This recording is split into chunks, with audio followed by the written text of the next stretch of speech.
Assalamualaikum warahmatullahi wabarakatuh.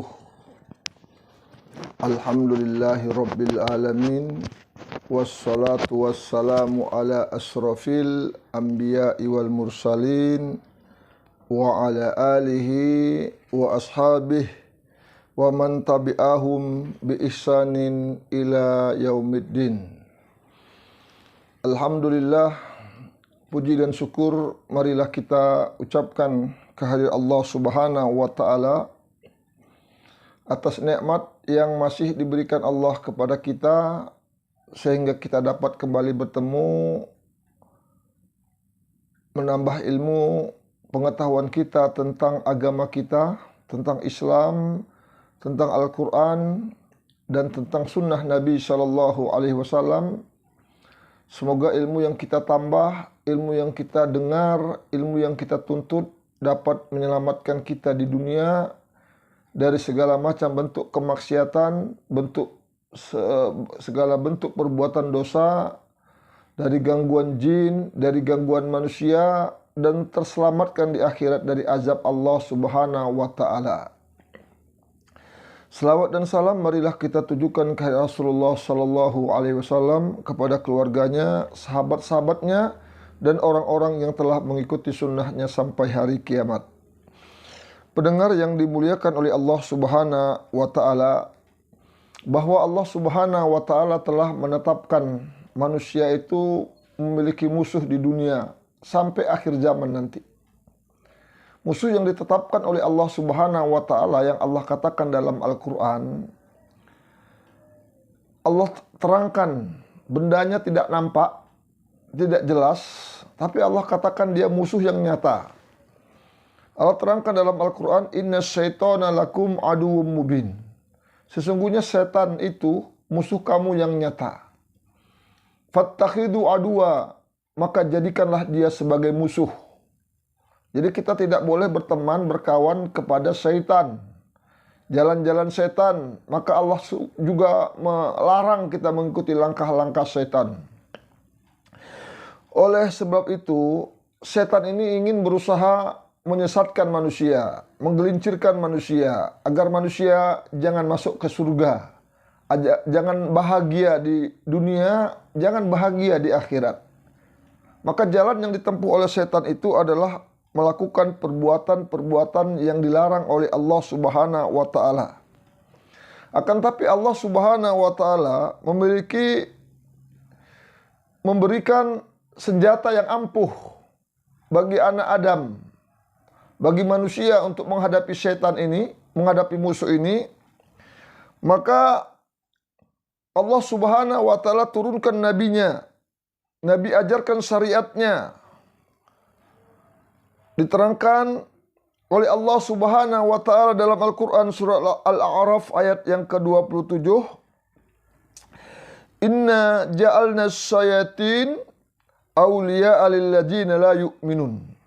Sesungguhnya kami telah menjadikan setan-setan itu pemimpin bagi orang-orang yang tidak beriman. Jadi kalau kita jauh dari dinul Islam, jauh dari akidah, jauh dari syariah Islam yang benar, maka setan itu akan mendekati kita. Maka senjata ampuh untuk menghadapi iblis, bala tentaranya itu kita dekati agama kita dengan mempelajari ajaran-ajaran syariat Islam, kita amalkan syariat Islam itu. Dalam ayat yang lain Allah katakan surah Az-Zukhruf ayat 36. Wa may ya'su an dzikrir rahman nuqayyid lahu syayatin nuqayyid lahu syaiton fahuwa lahu qarin. Barang siapa yang berpaling dari pengajaran Tuhan yang Maha Pemurah, berpaling dari Al-Quran, kami adakan baginya syaitan yang menyesatkan, maka setan itulah yang menjadi teman selalu menyertainya. Ini Allah terangkan, Allah jelaskan bagi kita agar kita dekat dengan Al-Quran, dekat dengan Islam, dekat dengan syariat Allah Subhanahu wa taala, semangat beribadah kepada Allah Subhanahu wa taala. Berikutnya dalam ayat yang lain surat As-Su'ara ayat yang ke-221 dan 222 Allah juga mengatakan, Hal unabbi'ukum ala man tanazzalu syayatin tanazzalu ala kulli afakin athim. Apakah akan aku beritakan kepadamu kepada siapa setan-setan itu turun? Mereka turun kepada tiap-tiap pendusta lagi banyak dosa. Jemaah pendengar yang dimuliakan oleh Allah Subhanahu wa taala, kadang kita telah meruqyah orang, pasien yang kita ruqyah, kena penyakit, kena gangguan jin, kena santet, kena pelet. Kita sudah berikan nasihat dia untuk tutup aurat. Kita sudah berikan nasihat dia untuk menjaga sholat. Kita sudah berikan dia untuk zikir pagi petang, mengikuti sunnah-sunnah Nabi SAW. Di antaranya makan dengan tangan kanan, makan dengan bismillah. Kalau mau tidur itu tilamnya digebuk, dengan ucapkan bismillah. Tapi itu semua diindahkan, tidak dilakukan. Maka ini mengakibatkan setan itu datang kembali, menyebabkan penyakitnya tidak akan sembuh-sembuh. Karena setan itu tetap bersarang di tubuhnya, karena dia menjauhi syariat Allah Subhanahu wa ta'ala.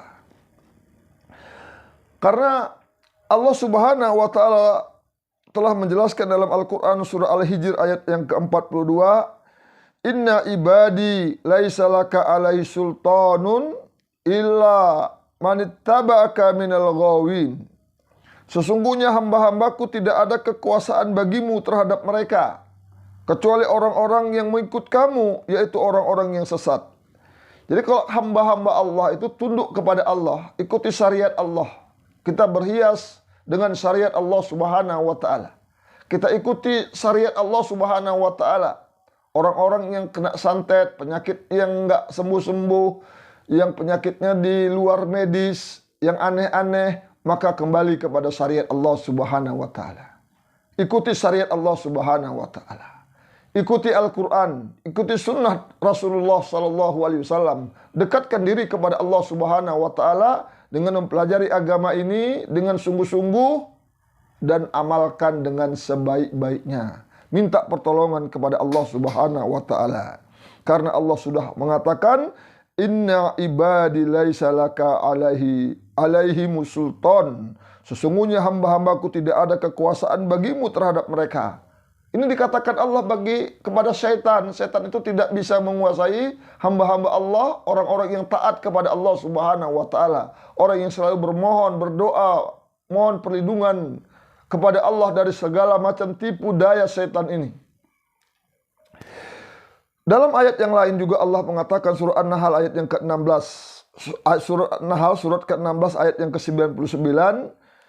Innahu laisa lahu sultanun 'alal ladzina amanu wa 'ala rabbihim yatawakkalun. Sesungguhnya setan itu tidak ada kekuasaannya atas orang-orang yang beriman dan bertawakal kepada Tuhannya.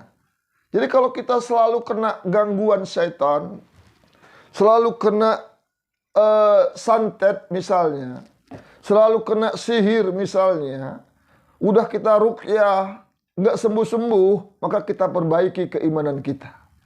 Kita perbaikan hati kita untuk tawakal kepada Allah. Kita bisa lakukan sungguh-sungguh ruqyah mandiri. Kita sungguh-sungguh untuk melakukan ketaatan kepada Allah Subhanahu wa ta'ala. Kita introspeksi diri, bertobat kepada Allah, bersihkan semua dosa yang telah lalu kita lakukan. Kita bermohon kepada Allah untuk membersihkan semua gangguan jin, gangguan setan dengan melakukan ruqyah mandiri. Dengan sungguh-sungguh pula kita untuk menjadi orang yang taat kepada Allah, mendekatkan diri kepada Allah Subhanahu wa ta'ala. Jemaah pendengar yang dimuliakan oleh Allah Subhanahu wa ta'ala. Dalam surah An-Nisa ayat 76 Allah Subhanahu wa ta'ala mengatakan, yang artinya orang-orang yang beriman berperang di jalan Allah. Alladzina amanu yuqatiluna fi sabilillah. Orang-orang yang beriman berperang di jalan Allah. Walladzina kafaru yuqatiluna fi sabilit taghut. Dan orang-orang yang kafir itu berperang di jalan taghut. Sebab itu perangilah kawan-kawan setan itu, karena sesungguhnya tipu daya setan itu adalah lemah. Allah Subhanahu wa taala mengatakan faqatilu awliya asyaiton inna kaidas syaitani kana dha'ifa. Perangilah setan-setan itu, kawan-kawan setan itu. Sesungguhnya tipu daya setan itu lemah. Jadi lemah. Sihir itu lemah. Santet itu lemah. Dukun itu lemah. Jangan takut. Dekatkan diri kepada Allah. Sungguh-sungguh berdoa kepada Allah Subhanahu wa taala. Allah yang mengatakan inna kaida syaitani kana dha'ifa. Sesungguhnya tipu daya setan itu adalah lemah. Allah yang mengatakan, pencipta alam semesta ini. Allah yang menciptakan setan. Allah yang mengatakan tipu daya setan itu lemah. Jadi kita jangan merasa lemah. Jangan merasa kalah. Jangan merasa payah menghadapi tipu daya setan ini. Kalau kita payah untuk membersihkan penyakit yang ada di diri kita, kita periksa diri iman kita ini. Berarti ada kesalahan. Ada pelanggaran syariat. Ada pelanggaran dalam ibadah kepada Allah Subhanahu wa taala. Sehingga penyakit kita itu tidak sembuh, maka kita minta kepada Allah. Banyak-banyak berdoa kepada Allah Subhanahu wa taala. Jemaah yang dimuliakan oleh Allah Subhanahu wa taala, bahkan setan pun mengakui kelemahannya. Menghadapi hamba-hamba Allah yang ikhlas, yang mukhlisin dalam beribadah kepada Allah, yang ikhlas dalam taat kepada Allah, yang ikhlas berakidah Islam, yang ikhlas mengamalkan syariat Allah Subhanahu wa taala. Allah Subhanahu wa taala terangkan dalam Al-Qur'an surah Al-Hijr ayat yang ke-39 dan 40, qala rabbi bima akhwaitani la ujiyannana lahum fil ardi wa la ughwiyannahum ajma'in illa ibadaka minhumul mukhlasin. Iblis berkata, ya Allah, oleh sebab engkau telah memutuskan bahwa aku sesat, pasti aku akan menjadikan mereka memandang baik perbuatan maksiat di muka bumi, dan pasti aku akan menyesatkan mereka semuanya, kecuali hamba-hamba engkau yang mukhlis di antara mereka. Jadi hamba-hamba Allah yang ikhlas taat kepada Allah, yang mukhlis itu tidak bisa setan untuk mengganggunya. Maka kita disuruh ikhlas. Maka para ulama menerangkan dalam kitab-kitabnya semua, yang pertama diterangkan para ulama itu dalam babnya adalah ikhlas. Mengikhlaskan niat itu karena Allah Subhanahu wa taala. Jadi kita perangi setan itu, kita bersihkan itu karena ikhlas karena Allah Subhanahu wa taala. Kita melakukan ketaatan kepada Allah juga karena ikhlas kepada Allah Subhanahu wa taala. Maka ini cara yang ampuh untuk membentengi diri kita, membersihkan semua penyakit yang ada dulu di tubuh kita ini, senjata yang ampuh untuk menghadapi iblis itu. Kembali kepada syariat Allah dengan ikhlas. Dengan ikhlas kepada Allah Subhanahu wa taala. Semoga video singkat ini ada manfaatnya. Kepada Allah kita mohon ampun. Fa'tabiru ya ulil albab la'allakum turhamun. Assalamualaikum warahmatullahi wabarakatuh.